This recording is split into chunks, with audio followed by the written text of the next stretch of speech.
ദേവഗംഗയാകും പമ്പ തീരത്ത് ആറന്മുള ദേശേ ദേവദേവൻ വാണരുളും പുണ്യമാം ക്ഷേത്രം.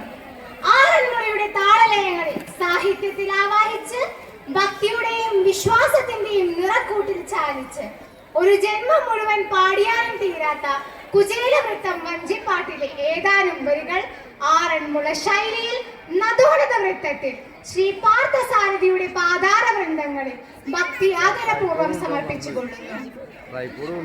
ഗോവിന്ദ തിരുനാമ സങ്കീർത്തനം. ഗോവിന്ദ